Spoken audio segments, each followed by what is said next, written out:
Hi friends, എല്ലാവർക്കും നല്ലൊരു good morning. Las വെഗാസിലാണ് ഞാനുള്ളത്. നമ്മളിന്ന് പോകുന്നത് ഗ്രാൻഡ് കാനിയോൺ എന്ന് പറഞ്ഞ സ്ഥലത്തേക്കാണ്, നാഷണൽ പാർക്ക്. 444 കിലോമീറ്ററാണ്. നമ്മൾ ഫ്ലെക്സി ബസ് ബുക്ക് ചെയ്തിട്ടുണ്ട്. അപ്പോൾ ആ ബസ് വരേണ്ടത് 6:30 മണിയാകുമ്പോൾ എത്തും. ഇപ്പോൾ സമയം 6 അപ്പോൾ അതിൻ്റെ പിക്കപ്പ് പോയിന്റിലേക്ക് പോകണം. ഇത് ഞങ്ങളുടെ ഹോട്ടലിൻ്റെ ആ ലോബിയാണ് കേട്ടോ. അവിടെയുള്ള ചൂതാട്ട കേന്ദ്രമാണ് ഇത്. അപ്പോൾ ഈ വീഡിയോ സ്കിപ്പ് ചെയ്യാതെ കാണണം. ഇഷ്ടപ്പെട്ട ലൈക്ക് ചെയ്യണം, ഷെയർ ചെയ്യണം, സബ്സ്ക്രൈബ് ചെയ്യണം. അപ്പോൾ എല്ലാവർക്കും നല്ലൊരു ഗുഡ് മോർണിംഗ് കൂടി ആശംസിച്ചുകൊണ്ട് ഞാൻ എന്താ ഗ്രാൻഡ് കാനിയോണിലേക്കുള്ള യാത്രയിലാണ്. ഇവിടെയൊക്കെ നേരെ പുലർന്ന് വരുന്നേ ഉള്ളൂ കേട്ടോ. അതിൻ്റെ കൂടെ തന്നെ ചെറുതായിട്ട് മഴ ചാറുന്നുമുണ്ട്. ഇതാണ് നമ്മൾ ഫ്ലിക്സ് ബസ്സിൻ്റെ പിക്കപ്പ് പോയിന്റ് കേട്ടോ. അപ്പോൾ ഇതൊരു ടൗൺ സെൻറ്ററിലൊക്കെ തന്നെ നമ്മൾ റൂം എടുക്കുകയാണെങ്കിൽ കുറച്ച് നടന്നാലല്ല, ഏത് ഭാഗത്തേക്ക് നടന്നാലും നമുക്ക് ഇങ്ങനെയുള്ള സൗകര്യങ്ങളുണ്ടാവും. ഇപ്പോൾ ഞാൻ ഹോട്ടലിൽ 2 മിനിറ്റ് നടന്നിട്ടേ ഉള്ളൂ. ഏതോ ഒരു ഫ്ലിക്സ് ബസ് വരുന്നുണ്ട്, അത് നമ്മളതാണോ നോക്കണം. അപ്പോൾ നമ്മൾ ബസ്സിൽ കയറിയിട്ടോ. ബസ് ഓൾമോസ്റ്റ് ഫുള്ളാണ്. അപ്പോൾ ഇനി ഇവിടുന്ന് 444 കിലോമീറ്റർ നമുക്ക് നമ്മളെ സ്പോട്ടിലേക്ക്. അപ്പോൾ അതിൻ്റെ ഇടയ്ക്ക് എവിടെയും സ്റ്റോപ്പ് ഉണ്ടാകുന്നില്ല. നമ്മൾ അതിൻ്റെ ഇടയ്ക്ക് ഒരു ചെറിയൊരു ആശ്വാസത്തിന് 7-Eleven ഒരു ഫുഡൊക്കെ വാങ്ങിച്ചിട്ടുണ്ട്. പഴം വാങ്ങിയിട്ടുണ്ട്, പിന്നെ ബ്രെഡ് ഓംലെറ്റ് വാങ്ങിച്ചൊക്കെ വെച്ചിട്ടുണ്ട്. റൈറ്റ് ടൈമിൽ തന്നെയാണ് നമ്മൾ ഫ്ലിക്സ് ബസ് വന്നിരിക്കുന്നത്. ഇനി ഇവിടുന്ന് 444 കിലോമീറ്റർ. അപ്പോൾ നേരെ ഇവിടെയൊക്കെ പുലർന്ന് വരുന്നേ ഉള്ളൂ. സ്ട്രീറ്റ് ലൈറ്റ് ഒന്നും ഓഫായിട്ട് പോലുമില്ല. നല്ല നല്ല സീനുകൾ കണ്ട് നമുക്ക് ഇങ്ങനെ പോവാം. അപ്പോൾ നമ്മളിപ്പോൾ കണക്ക് കൂട്ടും. 444 കിലോമീറ്റർ ഏകദേശം ഒരു 10 മണിക്കൂർ അല്ലേ. 6:30 മണിക്ക് പോയാൽ 10 മണിക്കൂർ കഴിഞ്ഞപ്പോൾ 4 മണിയാകുമ്പോൾ അവിടെ എത്തുന്നുണ്ട്. പക്ഷെ ഇതിൻ്റെ ആകെ റണ്ണിങ് ടൈം പറയുന്നത് 4 മണിക്കൂറാണ്. അപ്പോൾ ഏകദേശം അതിൻ്റെ റോഡിൻ്റെ കണ്ടീഷൻ അറിയാമല്ലോ. സ്ട്രെയിറ്റായി കിടക്കുന്ന റോഡുകൾ, യാതൊരു ട്രാഫിക് പ്രശ്നങ്ങളും ഇല്ലാതെ 6 വരി പാതയിലാണ് നമ്മളിപ്പോൾ കാനിയോണിലേക്ക് പോകുന്നത്. അത് ശരിക്കും പറയുകയാണെങ്കിൽ വേറൊരു ഡിസ്ട്രിക്റ്റാണ്, അത് സ്റ്റേറ്റ് ആണ്. അപ്പോൾ നമ്മളിപ്പോൾ ഉള്ള നെവേദയിലാണ്. അവിടുന്ന് അരിസോണ എന്ന് പറഞ്ഞ സ്റ്റേറ്റിലാണ് ഈ പറഞ്ഞ കാനിയോൺ ഉള്ളത്. ഒറ്റ പച്ചപ്പ് പോലും ഇവിടെ എവിടെയും കാണാനില്ല കേട്ടോ. ഇത്തരം മരുഭൂമിയാണ് ശരിക്കും. ഈ മരുഭൂമിയിൽ കാണുന്ന ചില ചെടികളല്ലാതെ ഒരു മരങ്ങളൊന്നും അവിടെ നമുക്ക് കാണാൻ പറ്റുന്നില്ല. മണ്ണും കല്ലും പാറയും ഒക്കെ തന്നെ സൈഡിൽ നമുക്ക് കാണാം. പക്ഷെ റോഡ് എത്ര വൃത്തിയിലായിരിക്കും എന്നറിയാം. അതിൻ്റെ സൈഡൊക്കെ കെട്ടിയിട്ട് ഒരു മണ്ണ് പൊടി പോലും നമ്മളെ റോഡിലേക്ക് വീഴില്ല. അമ്മാതിരി ഉള്ള ഒരു കൺസ്ട്രക്ഷനാണ് ഇവിടെ. അപ്പോൾ നമ്മൾ പോകുന്നതിൻ്റെ വഴിയിൽ ഒരു ഹൂവർ ഡാം ഉണ്ട്. ആ ഡാം കാണാൻ വേണ്ടിയിട്ട് ഇവിടെ നിർത്തിയിരിക്കുന്നതാണ്. ഇവിടുന്ന് സെക്യൂരിറ്റീൻ്റെ അടുത്ത് നിന്ന് പാസ് വാങ്ങിക്കണം. അത് ബസ്സുകാർ ഒന്നിച്ചങ്ങ് വാങ്ങിച്ചോളും. അപ്പോൾ നേരെ മുന്നിൽ ഇതാ നമുക്ക് വെൽക്കം ടു ഹൂവർ ഡാം എന്നൊക്കെ കാണുന്നുണ്ട്. ഡാം പരിസരമാണ് ഇത് കേട്ടോ. വളരെ മനോഹരമായ ഒരു പരിസരം. കുറേ ടവറുകളൊക്കെ അവിടെ കാണുന്നത്. അപ്പോൾ ഇവിടെ തന്നെ സബ്സ്റ്റേഷനും കാണും. ഇത്രയും ടവറുകൾ ഉണ്ടാവണമെങ്കിൽ അവിടെ തന്നെ എവിടെയെങ്കിലും ഒരു സബ്സ്റ്റേഷനും കാണും എന്തായാലും. യാത്രയിലുടനീളം നമ്മളെ ഡ്രൈവർ സംസാരിച്ചുകൊണ്ടിരിക്കുന്നു കേട്ടോ. നമ്മളിപ്പോൾ കടന്നു പോകുന്ന വഴികളെ പറ്റിയും ഇനി വരാൻ പോകുന്നതിനെ പറ്റിയും ഒക്കെ പറയുന്നുണ്ട്. ഈ ഡാമിനെ പറ്റിയൊക്കെ വളരെ വിശദമായിട്ട് പുള്ളി സംസാരിച്ചുകൊണ്ടിരിക്കുന്നുണ്ട്. അപ്പോൾ അത് മൊത്തം കേൾക്കാൻ എനിക്ക് സമയമില്ല. എനിക്കിതെല്ലാം പകർത്തേണ്ട ഒരു തിരക്കിലാണ് ഞാനുള്ളത്. ഇവിടെ കണ്ടില്ലേ ഒരു കൺസ്ട്രക്ഷൻ, ഇത് ചരിഞ്ഞിട്ടുള്ള ടവർ. ഒരു ടൂറിസ്റ്റ് കേന്ദ്രത്തിന് പറ്റിയ മാതിരി തന്നെ ഈ ഒരു ഡാം കൺസ്ട്രക്ട് ചെയ്തതെന്നുള്ളതാണ് കേട്ടോ. വളരെ മനോഹരമായിട്ട് സുന്ദരമായ ഒരു ഡാം സൈറ്റ്. അതിൻ്റെ മുകളിൽ കൂടി നമ്മൾ റോഡ് കാണാം. 3 വരി പാതയാണ് മുകളിൽ കൂടി പോകുന്നത്.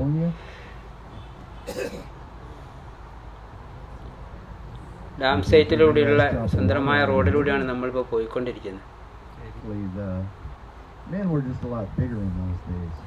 ഇത് ഡാമുമായിട്ട് ബന്ധപ്പെട്ട എന്തെങ്കിലും ഓഫീസുകളൊക്കെ ആയിരിക്കാം.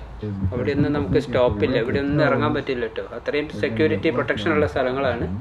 നമുക്ക് ഇതിൻ്റെ ഡാമിൻ്റെ മുകളിൽ പോയിട്ട് ഇവിടെ ഇതിൻ്റെ ഒരു സ്റ്റാച്യു ഒക്കെ കാണാം. ഇതിൻ്റെ ഏതോ സ്മാരകങ്ങളായിരിക്കാം. ഇതിൻ്റെ കൺസ്ട്രക്ഷൻ സമയത്ത് ഒക്കെ ജീവഹാനി സംഭവിച്ചവർക്കുള്ള സ്മാരകങ്ങളായിരിക്കാം.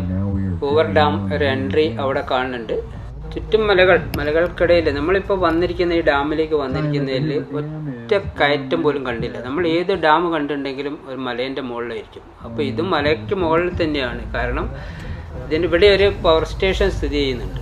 പക്ഷെ ആ ഒരു ഹൈറ്റ് ഒന്ന് കയറി വരുന്നതൊന്നും നമ്മൾ അറിഞ്ഞില്ല. ഇത് നോക്കി ഒരു 2 ടോൺ കളർ അടിച്ച ഒരു കാച്ച്മെൻറ്റ് ഏരിയ.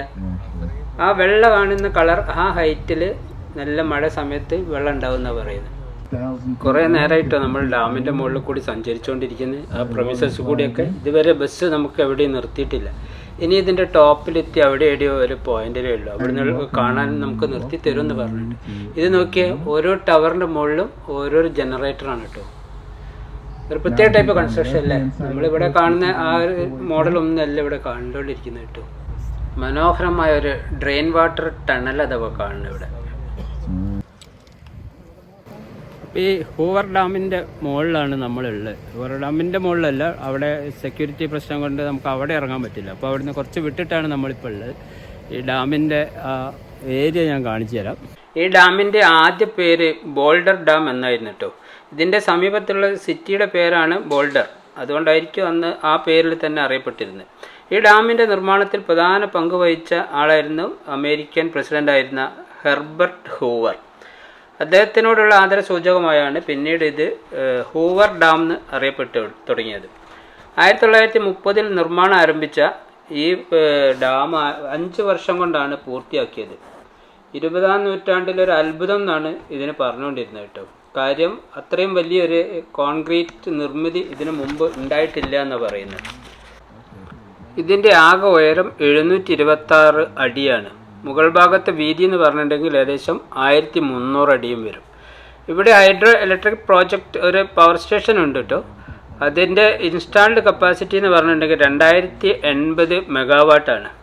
അമേരിക്കയിൽ മൊത്തമായിട്ടുള്ള ജനങ്ങളിൽ ഓരോ ബൾബ് ഒരു സമയം കത്തിച്ചാൽ അത്രയും ഉള്ള വൈദ്യുതി ഇവിടെ ഉൽപ്പാദിപ്പിക്കുന്നതാണ് ഡ്രൈവർ ഒരു തമാശ രൂപേ പറഞ്ഞത്. പിന്നെ പാറകളൊക്കെ കണ്ടില്ലേ, ഒരു റെഡ് കളറിലായിരിക്കും കാണുന്നുണ്ടാവുക. ഇതാണ് നമ്മൾ വന്നിരിക്കുന്ന ബസ്. ഇതിലുള്ള ആളുകളൊക്കെ ഇപ്പോൾ ഇവിടെ ഇറങ്ങിയിട്ടോ. ഇതാണ് ഡ്രൈവർ, ഇത് നമ്മളെ Vipin. How feel? Very good, nice. ഇങ്ങനെ ഡാം കണ്ടു കഴിഞ്ഞ് നമ്മൾ വീണ്ടും യാത്ര ആരംഭിച്ചിട്ടു. വളരെ നല്ലൊരു ഡാം, നല്ല ഇൻസ്റ്റാൾഡ് കപ്പാസിറ്റി, നല്ല കപ്പാസിറ്റി ഉള്ള ഒരു ഡാമാണ്. കാച്ച്മെൻറ്റ് ഏരിയ, ഒരുപാട് ഏരിയകൾ കാച്ച്മെൻറ്റ് ഏരിയ ഉണ്ട്. അപ്പോൾ ഇത് മിക്കവാറും ടൈമിൽ തന്നെ ഇതിൻ്റെ ജനറേഷൻ ഉണ്ട്. ഇപ്പോഴും ഈ ഒരു സമയത്തും ജനറേഷൻ ഉള്ള സമയമാണെന്നാണ് പറഞ്ഞിരിക്കുന്നത്. അതുകൊണ്ട് തന്നെയാണ് അവിടെ അത്രയും പ്രൊട്ടക്ഷനായിട്ട് അവിടെ ഒന്നും ആൾക്ക് പോകാൻ പറ്റാത്തത്. ഇത് കണ്ടില്ല, ഇതാ ഞാൻ നേരത്തെ കാണിച്ചിട്ടുണ്ടായിരുന്നു കേട്ടോ, ചെരിഞ്ഞ ടവറുകൾ. ആ മലയ്ക്ക് ചെരിഞ്ഞിട്ട് അതിന് പാരലായിട്ട് തന്നെ ഉള്ള ഒരു ടവറാണ്. എന്താണ് അതിൻ്റെ ഉദ്ദേശം എന്ന് മനസ്സിലായില്ല. വീണ്ടും മരുഭൂമിയിൽ കൂടിയുള്ള യാത്ര. ഇനി ഒത്തിരി നേരം നമുക്ക് പോകാനുണ്ട്. ഇപ്പോൾ ഈ യാത്രയും മരുഭൂമി കുറേ കാണിച്ചുകൊണ്ട് വലിയ കാര്യങ്ങളില്ലല്ലോ, എല്ലാം ഒരേപോലെ തന്നെ. വളരെ അകലെയായിട്ട് അതാ കാറ്റാടിപ്പാടം കാണുന്നുണ്ട്. നമ്മളിപ്പോൾ ഫോഗ് ഉള്ളതുകൊണ്ട് അത്ര ക്ലിയർ ആണോ എന്നറിയില്ല. പിന്നെ ഈ ഏരിയയിലൊക്കെ ചെയ്യാൻ പറ്റിയ കൃഷികൾ ചെയ്യുന്നുണ്ട് കേട്ടോ. എന്തൊരു ടൈപ്പ് കൃഷികളാണ് ഈ കാണുന്നത്, നമ്മൾ വയലറ്റ് കളറിൽ കാണുന്നത്. അപ്പോൾ ഗ്രാൻഡ് കനിയാൻ നാഷണൽ പാർക്കിൽ എത്തി നമ്മൾ കേട്ടോ. ഇവിടെയാണെങ്കിൽ ഗംഭീര മഴയാണ്, എങ്ങനെ പുറത്തിറങ്ങാമെന്നൊന്നും ഒരു പിടിയില്ല. ഇവിടെ ഒന്ന് കോട്ട് വാങ്ങാനായിട്ട് കിട്ടിയില്ല, എവിടേക്കാണ് നടക്കേണ്ടതെന്ന് ഒരു രൂപമില്ല, അത്ര ഏരിയ അങ്ങനെ കിടക്കുകയാണ്. അപ്പോൾ നമ്മൾ 4 മണിക്കൂർ ഫുള്ള് റൺ ചെയ്തിട്ടോ. 444 കിലോമീറ്റർ എന്ന് പറഞ്ഞാൽ 4 മണിക്കൂറുണ്ട്.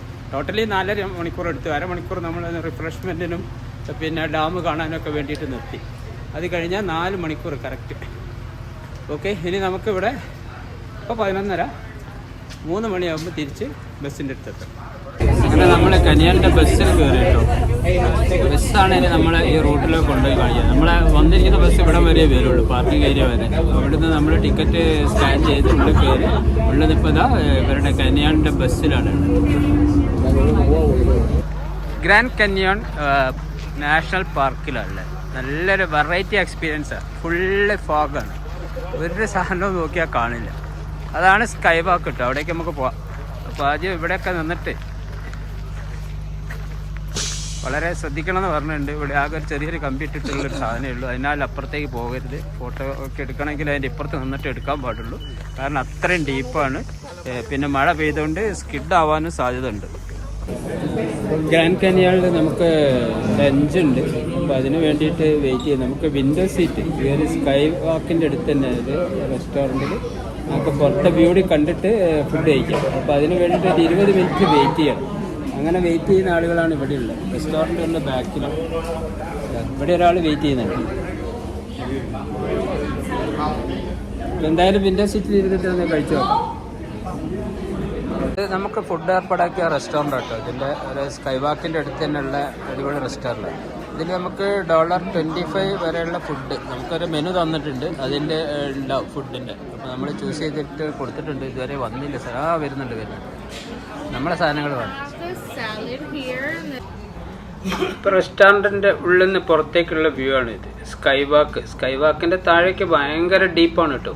പക്ഷേ ഈ സ്കൈ വാക്കിൽ നേരത്തെ ടിക്കറ്റ് എടുത്തവർ രക്ഷപ്പെട്ടു. ഇപ്പോൾ അതിൻ്റെ ടിക്കറ്റൊക്കെ നിർത്തി വെച്ചു. കാരണം ഫോഗ് ആയതുകൊണ്ടും മഴയുള്ളതുകൊണ്ടും അപകട സാധ്യത കണക്കിലെടുത്ത് നിർത്തിയെന്നാണ് പറഞ്ഞത്. അപ്പോൾ നമുക്ക് അതിൻ്റെ മുകളിൽ കയറാൻ പറ്റില്ല. കയറിയിട്ട് പറ്റിയ കാര്യമൊന്നുമില്ല. ഇവിടുന്ന് കാണുന്ന വ്യൂസൊക്കെ തന്നെയേ ഉള്ളൂ. എന്തായാലും നല്ലൊരു ദിവസം കേട്ടോ നമ്മൾ എത്തിയത്. ഫോഗിൽ ഇത് എങ്ങനെ ഉണ്ടാവും എന്നുള്ളത് ഇന്ന് കാണാൻ പറ്റും.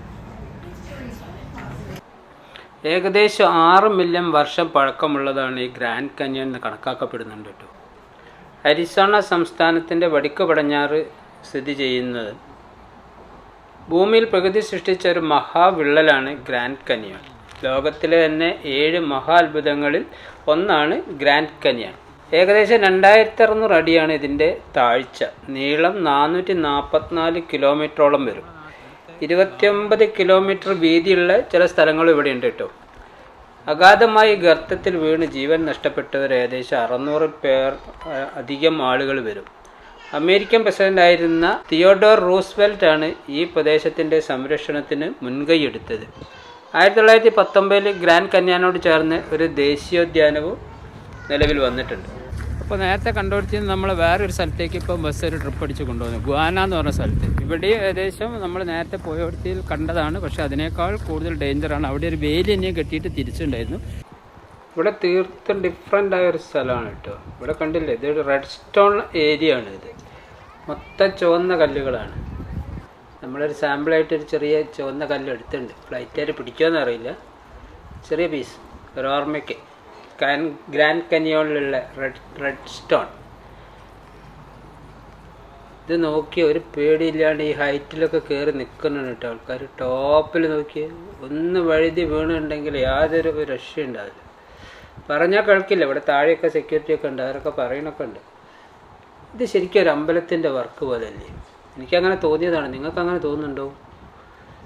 ഞാൻ കുറേ നേരമായി നോക്കുന്നത്. ഇതിൻ്റെ മുകളിലുള്ള ഡിസൈൻ വർക്കൊക്കെ നോക്കുമ്പോൾ ഫോഗ് വരാൻ തുടങ്ങി കേട്ടോ. ചില സമയത്ത് ഫോഗ് വന്ന് മൊത്തമായിട്ട് മൂടി പോകുന്നുണ്ട്. അപ്പോൾ കുറേ നേരം കാത്തിരുന്നാൽ ആ ഫോഗ് മാറിയിട്ട് നമുക്ക് ആ ഒരു വ്യൂ കിട്ടും.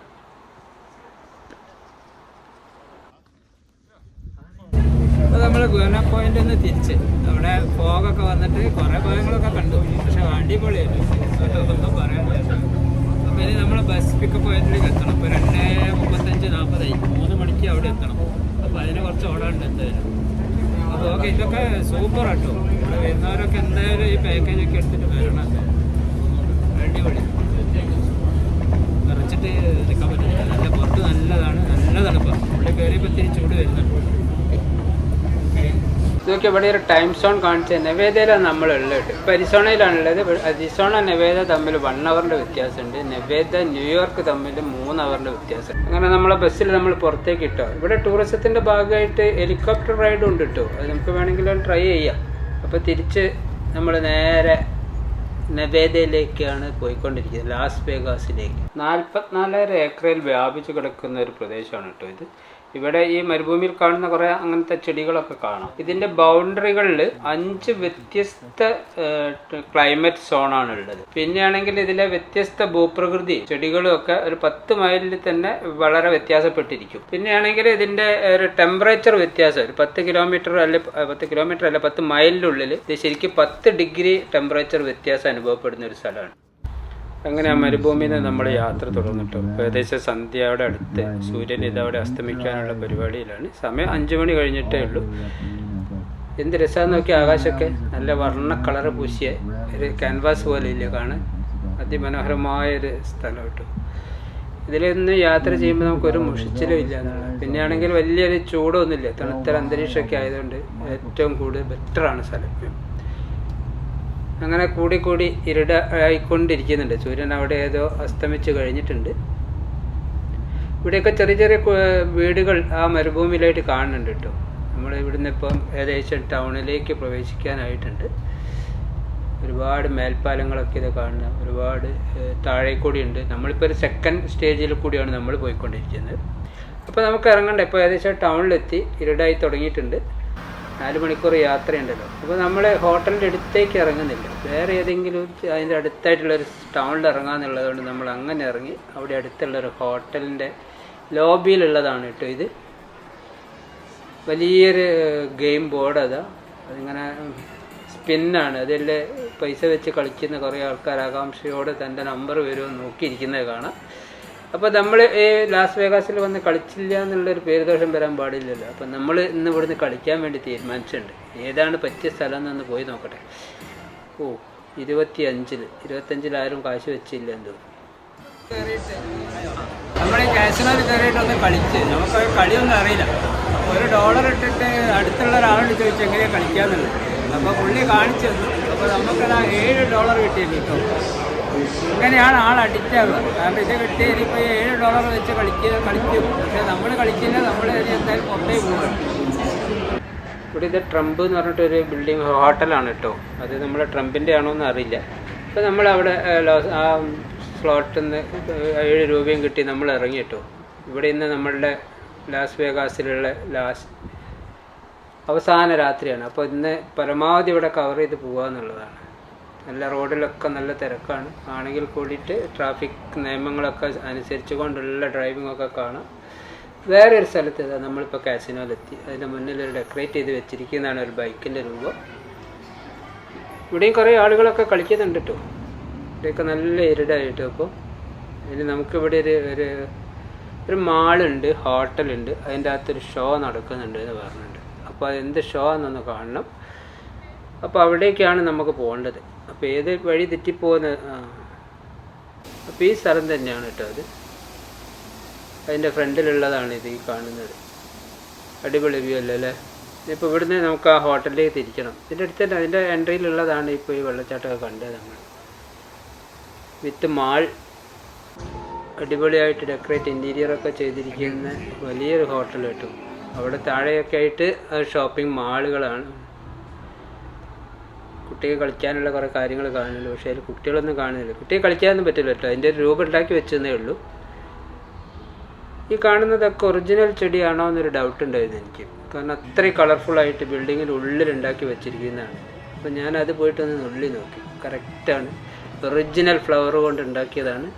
അപ്പോൾ ഇതിൻ്റെ ഈ ഫ്ലോറിൽ എങ്ങനെ ഇത് ഉണ്ടാക്കുന്നല്ലേ, ആ സ്ഥലത്ത് ഒരു ചട്ടിയിലാണ് ഇത് വെച്ചിരിക്കുന്നത്. അത്ര ഡെപ്തിൽ ഉണ്ടാക്കിയിട്ട്. അപ്പം വീണ്ടും നമ്മൾ എത്തിയിരിക്കുന്ന വേറൊരു കാസിനോയിലാട്ടോ. എവിടെ തിരിഞ്ഞു നോക്കിയാലും നമുക്ക് ലാസ് വേഗാസിൽ കാസിനോകൾക്കൊന്നും ഒരു കുറവുണ്ടാവില്ല. അതിൻ്റെ അകത്തൊരു സുന്ദരമായൊരു ബാറുണ്ടായിരുന്നു. പുറത്ത് ഒരു സ്റ്റാച്യു ഉണ്ടാക്കി വെച്ചിട്ടുണ്ട് ഒരു മാർബിളിൽ. ഇവിടെയാണ് നമ്മൾ പറഞ്ഞിരിക്കുന്ന ഷോ നടക്കുന്ന സ്ഥലം കേട്ടോ. മോണിറ്ററിൽ ഇത് രസമുള്ളൊരു പരിപാടിയായിരുന്നു. മൊത്തമായിട്ടൊന്നും ഇത് ഷൂട്ട് ചെയ്തില്ല. ഇത് മനുഷ്യനൊരു ബോളിൻ്റെ മുകളിൽ കൂടിയാണ് ഇപ്പോൾ പറഞ്ഞിരുന്നത്. ടെക്നോളജി ബേസ് എന്തൊക്കെ ഷോ ആയിരുന്നു. നമുക്കത് അത്ര ജയിച്ചില്ല. എന്നാലും നന്ന് കുറേ ആളുകളൊക്കെ അത് കാണാൻ വേണ്ടി മാത്രമായിട്ട് അവിടെ കാത്തിരിക്കുന്നുണ്ടായിരുന്നു. നമ്മൾ അവിടുന്ന് പുറത്തിറങ്ങി. ഇനി നേരെ നമുക്ക് ഹോട്ടൽ പിടിക്കണം. അതിൻ്റെ മുന്നേയായിട്ട് എന്തെങ്കിലും ഭക്ഷണം കഴിക്കണം. ഇത് വേറൊരു ഹോട്ടലുകളും റിസോർട്ടുകൾ കൊണ്ട് നിറഞ്ഞിരിക്കുന്നൊരു സ്ഥലമാണ് ലാസ് വേഗാസ്. അതിൻ്റെ അകത്തൊക്കെ തന്നെ ഏത് ഹോട്ടലിലും നമുക്ക് കാസിനോകളും ഉണ്ട്. യാതൊരു നിയന്ത്രണങ്ങളും ആൾക്ക് ഏർപ്പെടുത്തിയിട്ടില്ല. ആർക്കും എപ്പോഴും കയറി ചെല്ലാൻ പറ്റും. അങ്ങനെ നടക്കുമ്പോൾ നമ്മളിത് എവിടെ ഒരു സർക്കസ് എന്ന് പറഞ്ഞൊന്ന് കണ്ടിട്ടു. ഇനി അത് സർക്കസ് ആണെങ്കിൽ ഒന്ന് കാണാതെ കരുതി പോയി നോക്കുമ്പോൾ ശരിക്കും അതൊരു ഹോട്ടലാണ്. സർക്കസ് ഹോട്ടലാണത്. അപ്പോൾ അവിടുന്ന് നമ്മൾ തിരിച്ച് അപ്പോൾ ഇന്നത്തെ നമ്മളെ കറക്കമൊക്കെ കഴിഞ്ഞു. കാനിയോൺ നാഷണൽ പാർക്കിൽ പോയി. അത് കഴിഞ്ഞ് വേറെ നമ്മളെ ഡാമൊന്ന് കണ്ടു. അവിടുത്തെ ജനറേഷനൊക്കെ പരിചയപ്പെട്ടു. അപ്പോൾ അങ്ങനെ തിരിച്ച് നമ്മൾ ടൗണിലെത്തി. ടൗണൊക്കെ ഒന്ന് കറങ്ങി. അപ്പോൾ ഇന്ന് ലാസ്റ്റാണ് ഇവിടെ ലാസ് വേഗാസിൽ. നാളെ നമ്മൾ ഇവിടുത്തെ യാത്രയാവും. അപ്പോൾ എത്ര കണ്ടാലും മതി വരാത്ത ടൗണുകളാണ് കേട്ടോ. ഞാനിപ്പോൾ ഹോട്ടലിലെടുത്താണുള്ളത്. ഇനിയിപ്പോൾ നടന്ന് ക്ഷീണിച്ചിട്ടുണ്ട്. കാരണം ടൗണ് കാണണമെങ്കിൽ എന്തായാലും നടക്കണം. അപ്പോൾ നമ്മൾ ബസ് ഇറങ്ങി നമ്മൾ ആ പിക്കപ്പിൽ നിന്ന് ഡ്രോപ്പിൽ നിന്ന് നമ്മൾ പിന്നെ ഒത്തിരി നടന്ന് കണ്ട് ടൗണൊക്കെ കണ്ടെത്തിയതാണ്. ഹോട്ടലിൻ്റെ ഫ്രണ്ട് തന്നെയാണുള്ളത് ഞാനിപ്പോൾ ഉള്ളത്. ഇനി പോവുക, ഒന്ന് ഫ്രഷ് ആവുക, ഉറങ്ങാം. അതാണ് നാളെ കാലത്ത് നേരത്തെ എണീറ്റ് പോകാനുള്ളതാണ്. നമുക്ക് 7 മണിക്ക് ഇവിടുന്ന് ഇറങ്ങണം. 9-9:30ക്കാണ് ഫ്ലൈറ്റ് ഉള്ളത്. ഓക്കെ, അപ്പം ഈ വീഡിയോ സ്കിപ്പ് ചെയ്യാതെ കണ്ടിട്ടുണ്ടാവുമെന്ന് കരുതുന്നത്. ഇഷ്ടപ്പെട്ടിട്ടുണ്ടെങ്കിൽ ലൈക്ക് ചെയ്യണം, ഷെയർ ചെയ്യണം, സബ്സ്ക്രൈബ് ചെയ്യണം.